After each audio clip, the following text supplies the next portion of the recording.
Welcome back to MoJoe Sports. And today we have the Week 13 preview heading in. Season coming to a close. We don't have many of these left, Joe.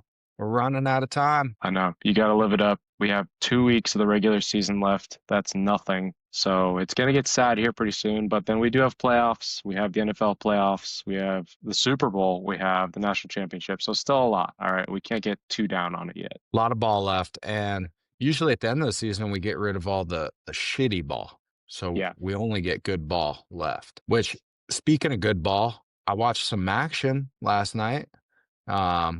Yeah, had a good little run. Me and you were on UMass, and we were also on Western Michigan. So both of those came through.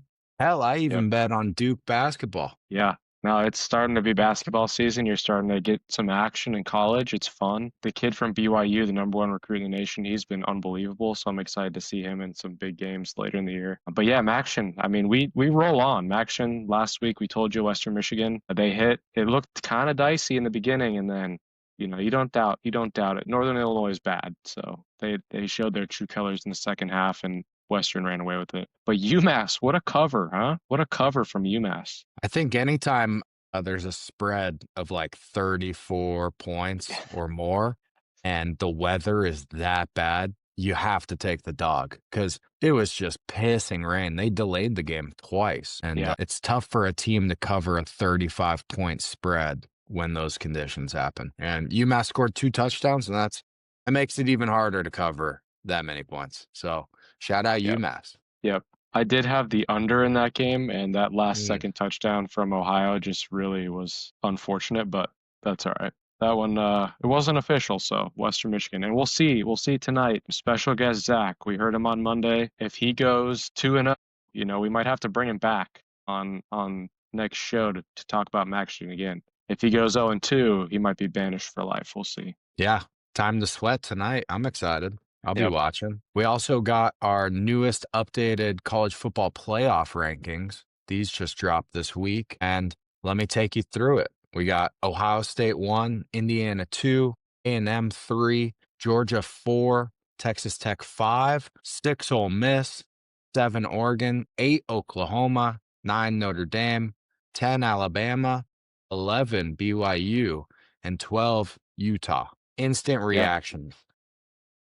It feels pretty chalky to me. I mean, I don't have any like super strong takes. I know some people are upset about Notre Dame being too high, being too low. I don't have any super crazy feelings one way or another. I feel like this is a pretty good layout. Did you have anything that stuck out to you as like this is bullshit? No, not that it was bullshit. I did see a lot of discourse about James Madison not being ranked in the top 25, and Tulane is the group of 5 team that's in the top 25.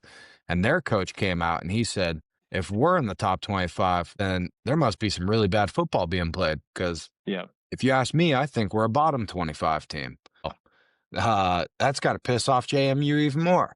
Yeah, they had there was a clip that's been circulating too from Leach, RIP the legend, but always has a relevant clip, it feels like. And this was when they first brought out the committee for the 4-team playoff. And his clip is awesome. If you haven't seen it, go type in Mike Leach committee clip. He basically is just saying, let's start a fucking committee because that's what we do in college football. We'll get a bunch of people that don't even watch the game, and then that's who gets decided. So the committee's a joke a little bit, in my opinion. They should go back. We've talked about it 10,000 times, but let the sports books make the rankings. They have the best data. And then if you want to have a fake committee that gets to sign off on it, sure. But I don't know. The committee seems corny to me, and there's obviously going to be bias when making these rankings from those members. Yeah, and if you look at the ACC, I mean, that was the big talk last week. We were saying, hey, Duke could possibly win the ACC championship, not even get in, which we don't have to worry about that now.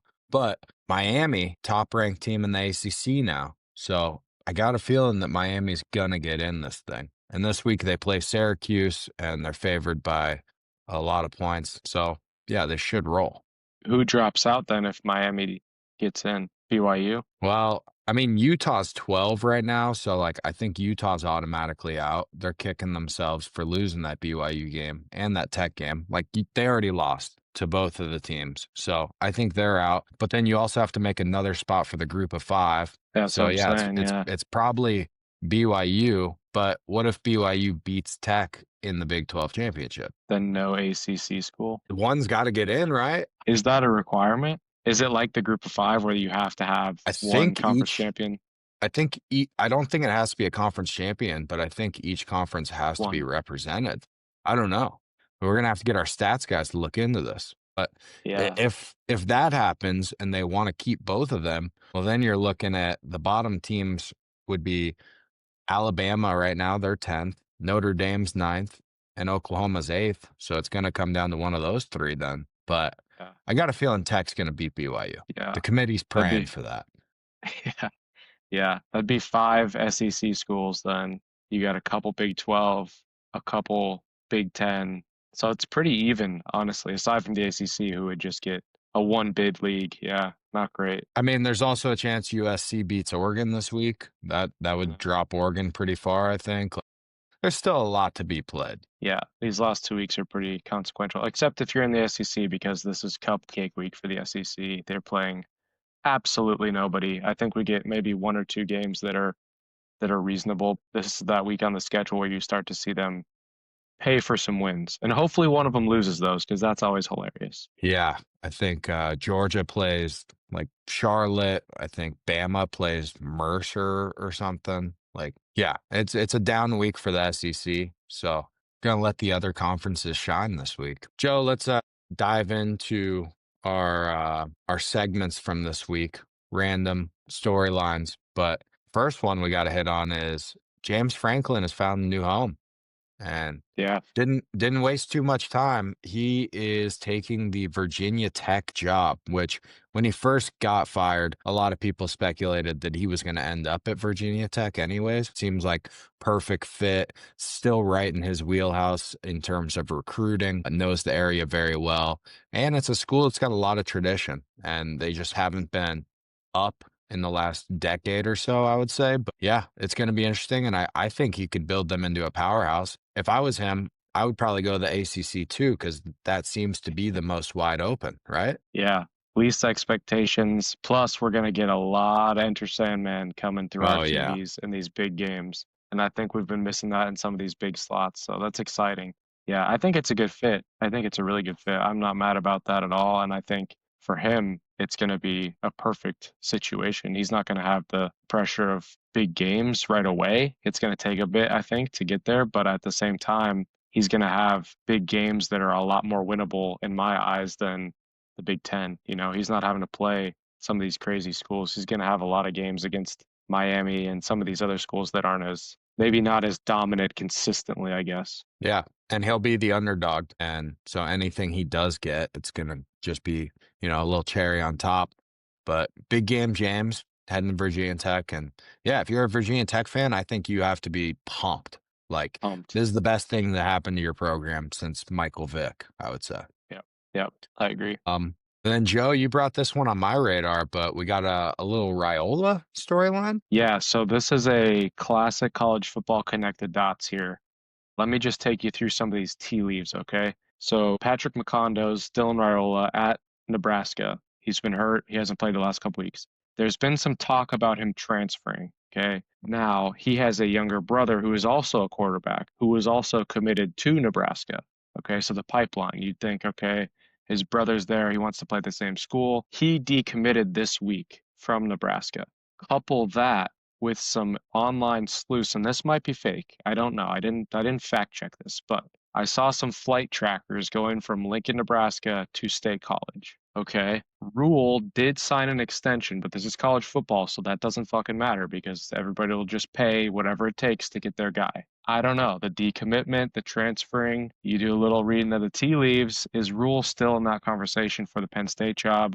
Is that picking up some steam? Penn State had a search firm. They originally were targeting some names, but now it feels like they're kind of back to the drawing board. I haven't seen many names come through as like true candidates. So I don't know, just something to watch. And this is the sickoness of college football where you start to really dive into some of these storylines that don't make a ton of sense. Why did Raiola decommit? Maybe his brother. I don't know. I don't know.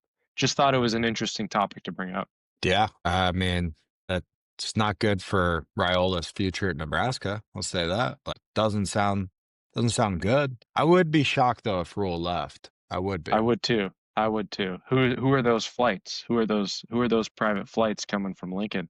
Maybe it was Raiola. That's what I'm Maybe it was thinking.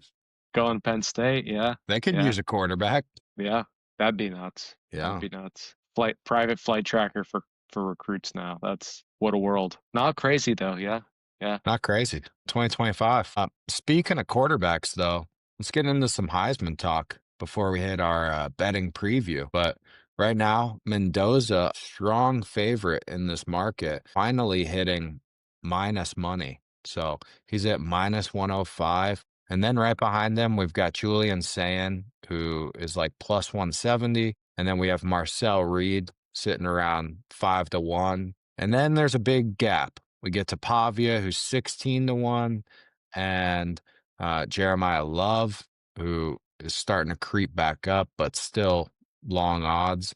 But it's starting to come down to about a 2 to 3 man race, it feels like. I also think Dante Moore's still up there, but it really feels like Mendoza saying Marcel Reed have like taken a strong lead. Yeah. And the thing that I'm kind of thinking about here is Indiana does not have anybody left on their schedule, right? They play Purdue in the final week of the season, and they have a bye week this week. So for Mendoza, the work's already kind of done. I don't think there's any other Heisman moments that will happen. Yeah, I don't think Purdue's going to be a close game, right? So he's kind of in the barn. Now, Yeah. Sayin has a real opportunity here with the Michigan game in a couple weeks. So to me, that's something to pay attention to at plus money. If he really comes out and balls out, that could propel him because I don't think Mendoza and Sayin are that far apart in terms of they're just the quarterbacks on the best teams in the country right now. What Love has to do is put up just disgusting numbers the last 2 weeks. I don't know. I keep coming back to it because I hate it. We're having to look at the Heisman without the context of the championship games and without the context of the playoffs. And I feel like we haven't got this. It's not settled. I don't know. They're going to crown a Heisman where I don't think it's settled yet. So I'm a little disappointed in that, and I don't know When where are to put they my money. announcing the Heisman? It's December 7th is when the award's given out. Yeah, and you want to move that back to like At post. least after, but you got to do the playoffs, right? It's got to be. Here's my thing about all of this. It's not just the Heisman. It's the signing day, which is early December. Yeah. It's the portal, which is open too early. Everything is too. The timeline is completely fucked in college football, and they have to fix it because you get coaches leaving early, like the Lane Kiffin talk this week. It was an ultimatum type thing. Who knows what if it's true or not? If he leaves, he won't coach the team in the college football playoffs. What are we doing? That's ridiculous. I don't know. I have a big problem with the timeline right now, especially with this Heisman race. They're going to give it out before we even know who the Heisman is, in my opinion. Yeah, I think that's a fair point. I mean, you also have guys that don't make the playoffs that can win the Heisman as well. And so I think that's where I don't know. Do we like that? Do we like last year Travis Hunter wins the Heisman. He does not make the playoffs. Should we still give out the Heisman post playoffs and let other people kind of catch up to him? I don't know. It's tough. Yeah. I mean, the MLB does their MVP races afterwards, after the season's done, and that you don't have to be in the World Series to receive those awards. So I just think that the committee's got to be smart enough to say, okay, like Travis Hunter last year, yes, he didn't play in the playoffs, but he was something we hadn't really seen in a really long time, if ever. So this year, if there's somebody like that, great. But these other guys, the race is too tight to call it, in my opinion, between Stan and Mendoza. Who would you? There's not a strong argument one way or another, in my opinion. Yeah, I would probably, I mean, if I had to pick between those two, I would take Mendoza just Right. because I felt like Ohio State babied Sayin for the first 5 weeks and didn't unleash Yep. him. And like Mendoza, yeah, he's just been nails. He's played in way more tight games where I feel like he's had a bigger impact than Sayin. Like you could throw a bunch of different quarterbacks on this Ohio State team, and they would probably still be undefeated right now. Yeah. I don't want to take anything away from saying because I do think he's really Right. good. I just wish Ohio State would really let him fly. If they were giving out the award post playoffs, though, I think I'd be looking at Gunnar Stockton from Georgia because if Yeah. Georgia goes on a heater right now, which they just beat the brakes off Texas, and like I said, he passed for 4 touchdowns and ran one in. He's 25-1 right now, but I just don't think he can make that argument with what, 3 weeks remaining until they I give know. out the award. And they have, I think if you look at it with the last thing we can talk about, we'll move on Heisman talk, but it's Love. Like if anybody's made the biggest impact for their team, it's got to be Love at Notre Dame. You take him off that squad, they look completely different. I would argue he's the key piece of that offense every week. He scored 3, 4, 5 touchdowns in big spots, but I don't know. Yeah. Or Reed, look at Marcel Reed last week. They don't come back if he didn't play well. That's the biggest Heisman moment of the season right there. Coming back against the 3-6 South Carolina. I don't know. Yeah. It's I just a mean, little disappointing this year, I feel like, with the Heisman moments, I guess. yeah, Heisman moments maybe, but it is nice to have a tight race. It Tight is race, nice to yeah. have I agree something with that. open. I mean, I remember the Lamar years where it was over by week 4, week 5. You already Yeah. knew who the Heisman was. So it has been interesting. And we gave out Marcel Reed, but last week or 2 weeks ago, we said if we had to bet on somebody at value right now, it'd be Marcel Reed. And yeah, I just read an article and they're like, yeah, you better go get him right now at 5-1. And I was like, could have got him at 8-1. What are we talking about? Yeah. So Yeah. yeah, timed it up well though. And I do think Mendoza probably runs away with it. Yeah. Yeah. Well, Joe, let's move on to our betting preview. We're going to go through each of the big games for this week. And right now, we both have losing records. I'm 32-1. You're 24-40. And we're going to bounce back this week. This is double winner week. Although I will say, I don't have a whole lot of strong opinions this week. Model was pretty in line with market. I'm not seeing the board very well this week. So I might have to go off script a little bit. Yeah. I feel like I'm seeing the board well, but then you say 24-40, and I got just a shot of no confidence right there again. Every time you say that record, I just start laughing because it's not good. Tough to do. Tough to do. I don't think you could replicate it. Well, Friday night, we have an ACC matchup, Florida State heading to NC State. And right now, the Seminoles are favored by 4.5, over under 61.5. Thoughts on what's going to go down Friday? Both these teams are unreadable to me. One week I feel really strongly about them, and then the next week they just punch me right in my face. So it feels like a Florida State could win this by more than 4.5, but I will not be touching it. If there's anything, I may touch the under, but I don't know. I got nothing on this one. I would not recommend betting it. If you have a strong opinion out there, then let us know because I don't. My model likes the over. So if there was anything I was going to touch, I might touch that. Just get some Friday night points. I don't know. Maybe we get overtime. Sure. I don't know. Who knows? Yeah. Nah, that's fun. I can get in for that. I was on the under, but that's way more boring. Yeah. So yeah, I don't know. Game doesn't do much for me, but the next game sure does. And that's Hawaii coming to Vegas to take on the UNLV Rebels. And we got to win out and we'll be in a Mountain West championship. So right now we're favored, but it's only by 2.5. We're not even favored by a full field goal. Over under 64.5. So I love these games that it's just like absolute shootout, but also nobody's favored by more than a field goal. They're just like, we don't know what's going to happen, but there's going to be a lot of points. And that's a fun game to watch. Yeah. No, this should be really fun. Out of respect for the program and the slot we're in, no bet from here. I don't know if you'll be touching it. You got a lot better record, so it wouldn't, gum up the program. I'll probably bet this one in secret, and I think you can guess who I'm betting on, but it will not be on my card out of respect for a conference championship hopeful season here. I'm a little worried about it, but Model hasn't liked UNLV this year. Let me just say No. that. Model's been fading UNLV, but it loves UNLV this week. So that's got to mean something. You're like, oh, Model It's usually got it. hates them. Now it loves them. And they made me sweat last week too. Like that wasn't a convincing win. So, yeah, I'll be on UNLV and I kind of want to put it on the card. Oh. I kind of want to put it on the card, but I've already got 5 plays. Yeah. So I think I'm That's going okay. 6 I this had week. 7 last week. Yeah. Yeah, give me I'll take UNLV Let's see. Is there any 2.5 still out there? Yeah, I got FanDuel minus 2.5. Yeah, give me UNLV minus two and a Come half on, right now. come Put it on, on the card. come I'm on, not scared. come on. For the listeners out there too, Las Vegas, they call it the ninth island because there's a lot of Hawaiian locals that live out there. Great Hawaiian food in Las Vegas, great connection with that community. This game is a rivalry game where they play for a large golden pineapple. It's a very sick rivalry trophy. It's a fun rivalry, and I actually expect this game to be one of the most attended this season for UNLV home games just because so many people kind of like both of these teams and there's a lot of pipelines back and forth, I feel like.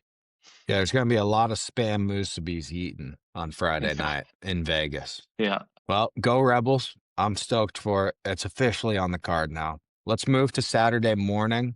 I'm going to kick off with what I think's the best game in the morning, and that's ranked matchup Missouri heading to Oklahoma. Oklahoma favored by 7.5 right now, a low total of 42.5, which makes sense considering, you know, how good these two defenses can be. And I don't know, Oklahoma's coming off a huge win, and it's go time for them right now. I think they have a lot more motivation than Missouri. So be interesting to see how this one plays out. Also, if I had to pick a better offense, I'm going to go Oklahoma. I'm going to trust Mateer in this situation. So I'm leaning Oklahoma right now. Yeah. I feel the same way, especially since Missouri's not at home. If this game was at Mizzou, I think that gives them a pretty big bump. They're very good at home, but this being in Norman, I like the Sooners here as well. Yeah, I think that makes sense to me. And I still feel for you. I think Mateer would be right up there in the conversation if he didn't I miss all know. those games. So that would have made the Heisman race even more fun, I think, if you had him in the I mix. know. Yeah. Yeah. He was Oh, like we the don't. underdog story too. That was the fun part is kind of a no-name guy coming out of nowhere, Oklahoma. It would have been fun. Yeah, it was like a underdog, but at the same time, like public was all over him. Like it was like I don't know. Exactly. Yeah, like people knew, and the hype was Yeah. real. Yeah. Let's move to ACC. We got Louisville at SMU, and right now SMU favored by 2.5. Total 52.5. Yeah, I don't know. Louisville's tough to get a read on, I feel like. Yeah. Feels like a bounce back game for Louisville here, but SMU's been good. SMU's been good all They year, have been. so I could see Louisville dropping another one, to be honest here. Yeah. I mean, my model basically right in line with this one. And yeah, I think this is a true like coin flip game. Kind of like who shows up. Which Louisville are you getting?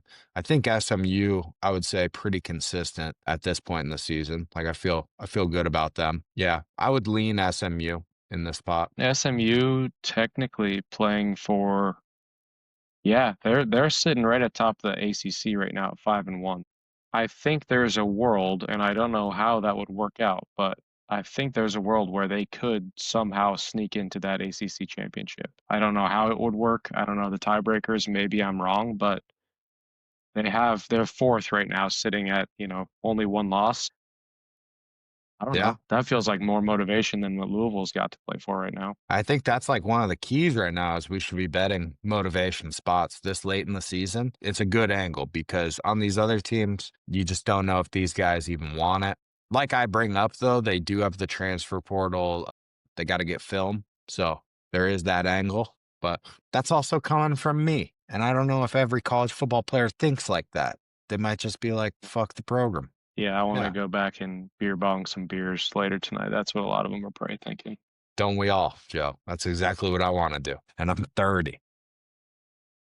Let's go to the Big 12. We got Kansas at Iowa State, and Iowa State minus 4.5 right now. And not sure why, but this matchup intrigues me. It's just kind of that Big 12, just revolving door where you're like, hey, I don't know what's going to happen, but these games usually end up being chaotic and close. Yeah, both 3 and 4 from these programs, and I don't think anybody kind of expected that from Iowa State at least. And Kansas had some decent hype too with Daniels there. Disappointment bowl in the Big 12. I think I that's what like this that. one spells. But yeah, no, I agree. I think these are both middle of the pack Big 12 teams, and they're playing for a spot in the Gasparilla Mowers Bowl here. Yeah. Do you have a lean on this one? No, Not, not at not all. I feel like You could go blind resume on this one, and I wouldn't have any fucking clue which team was which because I feel like they're about the same. They both have quarterbacks that got a lot of hype, who have played really, really well some weeks and then just shit the bed others. So I feel like you could throw a dart at a dartboard and you might be right, 50% of the time, because that's what I feel like this game is. It's a coin flip. Yeah. I think if I had gun to the head, I would probably just go Kansas. I'll just take some Uh, points. Trust my quarterback. Yeah. Let's go to a very fun one. Washington State. They got to play James Madison, and they're trying to play spoiler. Because JMU is livid right now. They're like, hey, we should be in the Yep. playoffs. We're by far the best group of five team, and the committee will not respect them, mainly because they just don't have a great resume as far as who they've beaten. But they are favored right now by 2 touchdowns against Washington State, which is shocking to see. And I have a pick for this one. Do you? I don't. I'm not going to touch it. I wanna bet Washington State to cover. Their defenses look great, but I just don't trust the offense. And I think too, the narrative of this game, I would have a really hard time betting against this narrative, right? JMU is playing for legitimately everything, and Yeah. Washington State is not really playing for much. So plus you get the travel, Pullman, Washington to Harrisonburg, Virginia. That is quite a trek. So 11 a.m. slot as well. It's a big time zone gap. I don't know. It spells JMU covering this, but I don't think I can bet that. So I don't know. I will be watching for sure, though. Well, Joe, official pick for me. Am I'm rooting for the spoiler. I'm taking the plus 14 Washington State Cougs. Nice. Yeah. I think even though they really aren't playing for too much, right? I think they're gonna love playing spoiler, and they're gonna go in there and be like, "All right, like we're not gonna roll over for you." James Madison's been trying to put up style points on all the teams they're playing. I think it's gonna be a little tougher against the Cougs. Yeah. They have played really well against, upper opponents, and I don't even know if you can call JMU like a huge upper opponent, but Ole Miss, they gave Ole Miss a fight, and Virginia, they gave Virginia a fight. So this could be a slot where it's a touchdown game. I don't hate that at all. You're just taking So, all the bets that I wish I could, but I'm too scared to ruin it for them. UNLV, Washington State. You're probably gonna bet on Nebraska later too. but you just wait, Joe. You just wait. Let's hop into the afternoon slate and banger alert. I would say this is my favorite game of the day. We have number 15 USC traveling to Autzen Stadium to take on number 7 Oregon. And right now, the Oregon Ducks favored by 9.5, over under 59.5. And yeah, this is a great matchup. This is a Pac 12 throwback, which I've noticed we have a lot of those coming up these next couple weeks. Like, Yep. even though they joined the Big Ten for the last couple weeks, Isn't it they just such part bullshit? ways. And they just only play each other Pac 12 ball, but It's it's back. It's such bullshit to see the Big Ten next to their names. Yeah, I fucking hate it. But at the same time, we get a great matchup with big conference teams. USC Oregon, this is going to be a classic uniform matchup. Everybody loves seeing this game. It's in the middle of the day too, so this is going to be on everybody's screen, I think, because you don't have a lot of other ranked matchups. This might be the only one in the slot, I think. One of the only Yeah. ones of the day, to be honest. And so this will be a heavily bet game, heavily watched game. I have an official pick here, and you've talked me into it. I don't like betting against Dan Lanning. I don't like betting against Oregon at Autzen. That being said, USC plus 9.5 will be on my official card. I have faded them way too many times, and the one time I don't, they're probably going to laugh in my face and get blown out. But every time I think that they put up a really good fight, and I really like their offense. They have some of the craziest receivers in the country. And I saw a clip the other day where USC at one time had like Amon-Ra St. Brown, Michael Pittman, and there's a couple other guys on the same squad. I feel like we're watching the same thing right now. I feel like these guys that are at USC are gonna be NFL, stars in the future. That's hard for me to bet against a 10-point loss. I think that's gonna if I can find 10, I'm gonna take the 10. But right now it's at 9.5. Yeah, there's a chance. There's a chance it goes to 10, I would say, on like game day too, once everybody wakes up and just starts betting Oregon. Yeah. I mean, I think electric coach matchup, Dan Lanning versus Lincoln Riley. That's super fun to me. Both of them are going to get up for it. Also, USC, they just beat Iowa and they beat them by more points than Oregon did. and both had bad weather games, so similar conditions. I know USC was at home for that. That's the one thing think that like scares me is that this Oregon crowd is going to be rowdy. It's a tough place to play, but I don't know. I don't know if that really does too much against Lincoln Riley's offense, like the way that he calls plays and everything. Like he's very good in this situation, at least to cover. But I don't know if he'll win this one. If he does, it's going to shake up Yeah, everything. everything.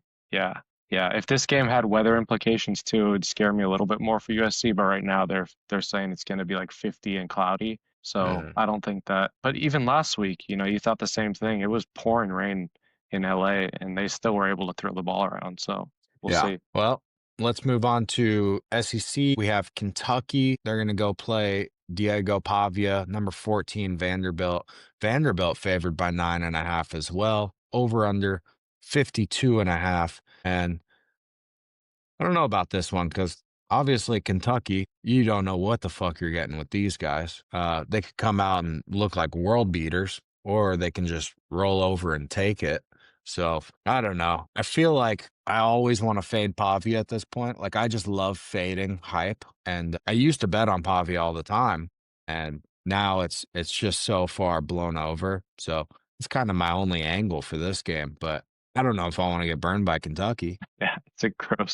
It's a gross slot either way, I think. I think you could get burned pretty quick by this game. I don't, Does the Vanderbilt have a under chance to maybe. get in, or are they dead? I mean, they're 4-2, 8-2. Yeah, I mean, yeah, they're at 14. So Oregon loses, right? If BYU loses to Tech, and like there is a world where Vandy gets in. I think the committee would be hesitant. For some reason, people hate Vanderbilt, and I think it's just history. But they are viewed as a second class citizen in that SEC, in my opinion. Yeah.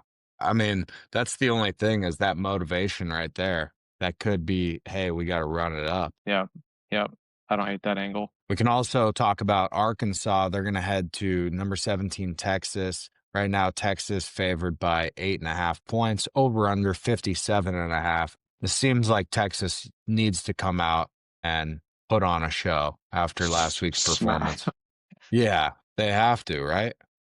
I don't think they can get Yeah, in the I playoffs. think. I think they're dead. Yeah, the only thing I'd be on the watch out here is Petrino might actually murder somebody in this game. I don't know if anybody saw those clips from last week, but he was livid. I think he is about, a 9 out of 10 on the fed up scale, and this game could very well put him over the limit on that scale. He might be at an 11 out of 10 here. So watch out for a death in Austin this weekend. And Petrino is gonna be gone, right? It sounds like Arkansas, they're still looking. I know most people were pissed. Oh, they are.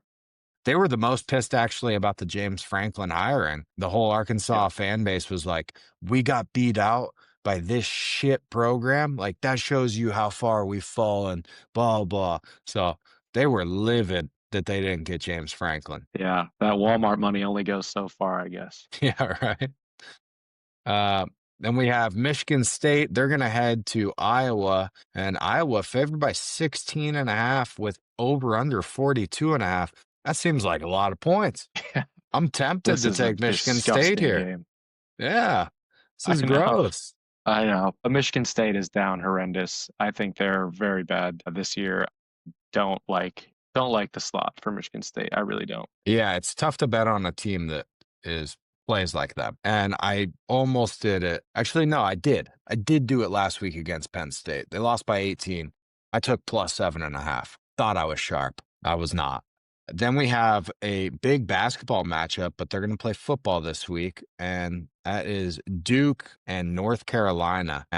Duke opened up, I think, as like 8.5 point favorites. Line now down to 6.5. Maybe you can still get a 7 at some places. Over under 51.5. So seems like the sharps are on Belichick this week, but tough for me to get behind because I just saw a video of him and he was at Jordan's cheerleading competition. I don't know if you saw this, but she's on an adult co-ed competitive cheerleading team. And he was seen at the tournament and like it's just wild to see. You just wouldn't think he would be there.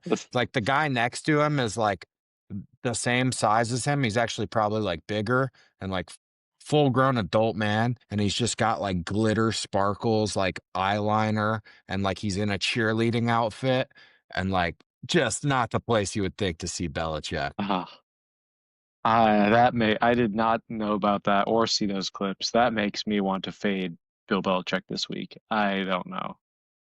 Yeah. I can't bet this game. Every time I bet on or against him, I'm wrong. So I can't do it. But gosh, yeah. He's Yeah, my got to be model gone, right? I model mean, tells holy me fuck.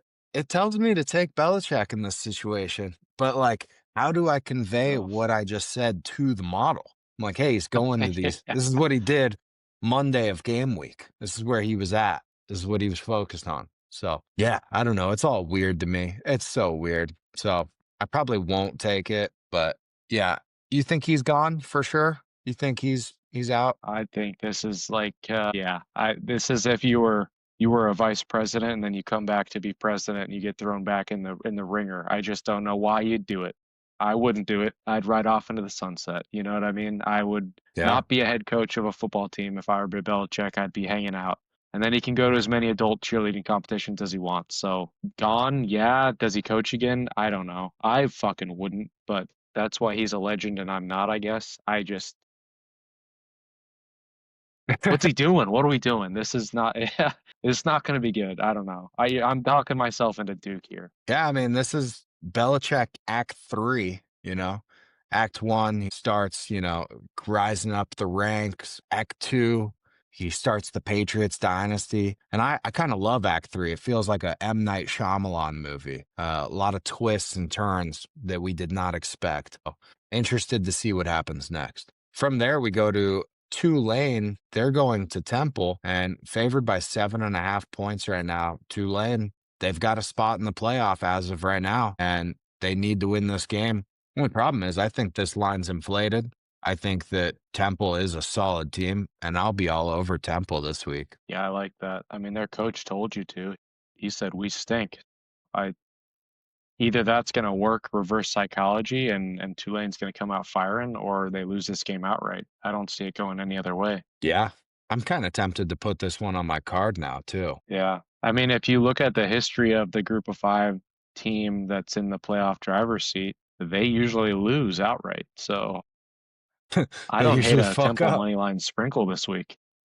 Ooh, get crazy with. I don't hate that either, to be honest. Oh, all right, all right. We'll circle back. We'll circle back. I might throw that one on official. Then after that, Kansas State at number 12, Utah. Utah minus 17.5 right now. I'm very tempted to take K-State and the boys. 17.5 seems like a lot of points. But at the same time, Utah's got the motivation. Utah's like, hey, we got to have a super convincing victory, and we got to hope that BYU or Texas Tech fucks up, and somehow we luck our way into the playoffs. And Utah's been dogging teams lately. I would be terrified to bet against them right now because they have been just murdering people. I don't know. If you bet on K-State, I might have to turn you in because the amount of times you've said I'm not betting on Kansas State anymore is uncountable this year. Yeah. Disgusting game though, I think. I could see Utah just blowing them the fuck out. All right, I'm off it. I'm off it. You talked me out of it. I'm happy. This is why I keep you around. This is mainly your job is to This is a make good sure I don't do hypothetical these. bet for you. Yeah, Yeah. theoretical $1 million on this one. And then let's It's move like when you to day the, trade with fake money. yeah, they're fun bucks to me. You, They're fun coupons. yeah, exactly. And then the 4 o'clock slate got Pitt at number 16, Georgia Tech. And this is big ACC implications right here. Georgia Tech favored slightly, not even a field goal, over under 62.5. Yeah, this one means something. We got motivation on both sides of the ball here. And I think Georgia Tech right now is probably viewed to be the favorite, right? To go to the ACC championship. Am I correct in saying that? Yeah, I have a play here, but it's not on a side because I think this game could be pretty fun. But I'm going to be touching the total here, so I'm going to go under 62.5. It feels like this game is expected to have a lot of points, but I just could see this one being a little bit more defensive with how Georgia Tech plays. They kind of slow the game down. I could also see this game going to six overtimes, and I get Yeah. crushed on this one. So Yeah. It's a little bit of a risky pick, but I'm gonna go under because I feel like the public's gonna be heavy on the over. Yeah, I don't hate that at all, Joe. Don't hate that at all. I think if this one gets to 3, I might take a little pit money. Might take them with a field goal. Georgia Tech just hasn't looked great recently, I would say. Like they've been having to sweat more than they would like to. This past week against Boston College, like they had to come back and win this game. And BC's not good. So things Oh, get tight. yep. After that, we get an SEC showdown. Tennessee going to Florida. And right now, Tennessee favored by 4.5, 4, somewhere around there. Same kind of thing. I don't know what I'm going to get with Florida right now. Seems like Tennessee would have all the motivation in the world, which is exactly why my dumbass is going to take Florida plus 4.5 this week. Gross. Gross. Yeah, that is gross. That is gross. I can't.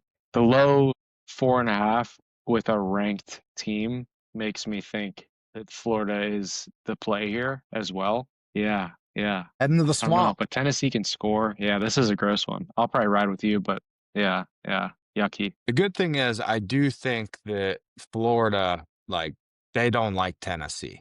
So even if they don't have motivation as far as like going to playoffs or anything, I do think they want to whoop these dudes' ass. So I'm on Florida plus 4.5. Give it to me. Might even sprinkle a little money line because misery loves company. Let me tell you, Joe, I played on bad teams my whole life. And that was always the end of the year. That's what my coaches would say every time. They're like, misery loves company. All right. Just because we suck doesn't mean they don't suck too. We can ruin their lives. I'm like, all right, that's what we're playing for now. Yeah, it's great motivation ruining people's lives. Yeah, it made sense to me. I've been doing it ever since. And then we go Big Ten. I got number 21, Illinois. They are heading to play Wisconsin. And right now, Illinois favored by 7.5, over under 40.5. Very low total. Yeah, this is a gross, gross, gross, gross game. No idea what you get from Illinois. Wisconsin's been a covering machine, I think, the last couple weeks, but 7.5, I don't know. This seems like an Illinois spot to me. I don't know. The total 40, though, God, that makes me want to take an over. But with Wisconsin's offense, how bad they are, I don't, yeah, yucky. Yeah, I might be on the over here. I kind of want to take the over, but at the same time, I kind of want to take Wisconsin. And I feel like those two just don't go together. So I got to figure some stuff out. Also, I feel like Illinois plays way better at home. I feel like they're not very good on the road. I feel like they're one of those teams. Let's move Yeah, to your boy. yeah, I agree. Yucky. Let's move to SAG and the boys over at Cal. We have a rivalry matchup. Cal at Stanford. And right now, the Cal Bears on the road, favored by 3.5, over under 45.5. And looking at our sheet right now, seems like you have a pick for this game. Yeah, give me Cal taking the points. I'm back on SAG. I'm back on Cal. I think they haven't been great in some of these tight spots. And when they're favorites, they seem to not play as well. But I think Stanford stinks. So I'm going Cal. I don't know why this line is so low, and that makes me very scared of it. That being said, I don't really care. Give me Cal. I'm going to take the 3.5. That's an official pick this week. Give me SAG. Give me Cal. Let's go Bears. Okay. Okay. I think this line is probably like this because we're talking in-state rivalry matchup, and things always, rivalry matchups are always here. I was gonna be on Stanford, but I don't want to go against you and SAG. All right. That's something I can't live with if I don't cover that. So that's the one I'm gonna take that one off my board and I'm gonna replace that with Temple plus 7.5. Okay. So I'm not gonna fade you, Joe. And I don't know why, because you're the fade god. What am I thinking? Yeah, I've been pretty good with SAG though. He's only fucked me over maybe once or twice. Every other time I've hit, I feel like my SAG meter, my reading of SAG is pretty good, and I feel like this will be a game where Cal plays well and he plays well. It just feels like they're gonna dog Stanford to me. And then from there, we move on to number 11, BYU. They got to head to the NIP, play Cincy. And I don't know. We got a weird line here, Joe. BYU favored by 2.5. Yeah, they have BYU minus 2.5. I'm Official? trusting the process. Don't fade Christ. Official. Yep. BYU minus 2.5. Give it to me. Love that. Cincinnati burned the fuck out of us last week. No recovering from that. made us look like idiots in front of all of our friends and listeners. So they're on my shit list right now.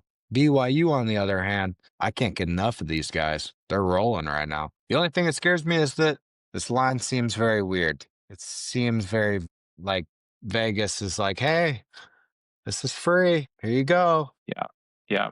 We got the Nebraska Penn State game too in this slate.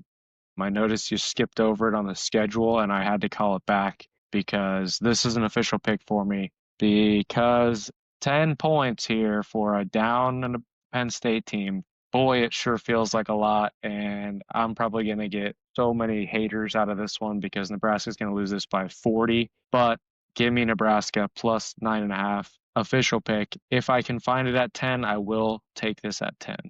But this is I think this is everybody kind of not knowing who Latif is, and he had a career day in his first start. That was against UCLA. Penn State a little bit better defense, but who did UCLA beat earlier this year? I don't know. Do a little bit of ipso facto type stuff there. And this was at home. Penn State lost to Northwestern at home. Just feels like a year they're down. Nebraska could get a win. I don't know, but I'm going to take the points. I don't care about the money line here. Give me the points. 9.5, 10 if I can find it. No. MoJoe game of the week. I will be on Penn State minus 9.5. Head-to-head battle between Mo and Joe. Yeah, I think great win by Latif going to UCLA. Real tough place to play down there, downtown LA on a Saturday night. That place is probably packed. Nothing else going on in the area. But that's kind of my feel about this game is you got to go to Penn State, and Penn State does get up for every game, and I'll be on them. I think, like you said, defense a lot better than UCLA's. So, yeah, it's fun to go out and get your first win like that, but we'll see if you can do it with the big boys. No bet. We have no bet this week. No bet, so I can win. All right, fair. There you go, guys. You can go take Nebraska. It's free because me and Joe are not going to be having a wager on this game. And then we go to the Chaser slate. We have Washington. They're going to head to UCLA. And right now, Washington favored by 10.5 points. Seems like a lot. Over under 51.5. Yeah, give me UW here. This is my chaser play of the week. I'm going UW minus 10.5. UW on the road has been dicey, but I think this road game is a little bit more familiar with them. It's a Pac-12 game. They don't have to travel as far. So give me UW minus 10.5. That's my chaser of the week. Next game, we got Utah State at Fresno. Mountain West matchup right now. And Fresno, slight favorite, 2.5, 3 points right around there. Over under 50.5. This is Chaser Slate stuff, Joe. So I'm kind of letting you take the reins on this one. Guide me to a win. Yeah, this feels like a Utah State cover after watching them play UNLV last week. I feel like they're going to bounce back because that was a heartbreaking loss for them. They should not have lost that game. I think they should have beat UNLV. They had about 17 field goals to do so. So expect a bounce back game from Utah State here. I could see them winning this game outright. I just think Fresno State has really struggled. But the last few games, I mean, they beat Boise State, they beat Wyoming handedly. So this one is a tough one to read. But if I had to gun to head here, I'd pick Utah State. We'll see though. We will see. And then the next Mountain West matchup that night, we get San Jose State. They're going to go to San Diego State and minus 12.5. It was minus 10.5. So it's definitely moving towards the Aztecs right now. Personally, I like the under in this one. It's at 49.5 right now. But as far as the side goes, I don't know. Seems like you're paying a little bit of a premium for San Diego State after what they just did. Yeah, what are your thoughts? Yes, a little bit of a premium after what they just did, but boy, San Jose State got their teeth kicked in by Yeah. Nevada. So I don't know what happened in that game. I didn't really watch it, but Nevada has been horrific all year, and they beat the brakes off of San Jose State. So I don't know. Do you fade them again? Do they have back-to-back terrible performances like that? This one feels like it'll be a little bit better of a game. But yeah, I don't know. San Diego State doesn't score that much. That's the only worry I would have with the 12.5. So I'm not totally sure here, but I think if I had to pick a side based on last week, I'd go San Diego State. But the under is a strong play. Yeah, I like the under. I don't want to bet against San Diego State. I think they're a wagon. So yeah, Let's ride the under. But Joe, that takes us through all of our games for this week. If we want to hit a quick recap of our picks, let me hear what you got this week. Yep. We have a total of 6 picks again, so giving out a lot of value here. This would bring me to 30 and 40 with a 6-0 week. So that would look nice. That would feel nice. And then I'll give out 10 picks the next week to try to just go 500. That'd be electric. 16 and 0. It's not that hard, right? Right. So I've got Cal minus 3.5. I have USC plus 9.5. Georgia Tech versus Pitt. I have the under 62.5. Nebraska MoJoe game of the week there plus 9.5. We'll try to find 10 if I can find it. And BYU minus 2.5. And then I will be on Washington State plus 14, taking Florida at the Swamp plus 4.5, taking Temple plus 7.5 against Tulane. And then Penn State MoJoe game of the week minus 9.5 against Nebraska. And this last one, we didn't actually hit on this game, but I'm taking LSU minus 21.5 against Western Kentucky. I know what you're thinking. Sounds like a lot of points, especially for a team that's not really playing for anything. But this is prime territory to go beat down a smaller school in Death Valley night game. Minus 21.5. Model makes it minus 27. Like that. We need some winners this week. We have not had a winning week, a combined winning week in a minute. Maybe only once or twice this entire year. So let's finish strong here. It doesn't matter what's happened the last 12 weeks. It's a new week. Yeah, next play mentality. That's how it's always been, Joe. Right now, we're 0-0. Yeah. Well, appreciate you guys coming out and watching our week 13 preview. And let's get some W's this week, just like Joe said. But we will see you guys again for the recap on Monday morning. Adios.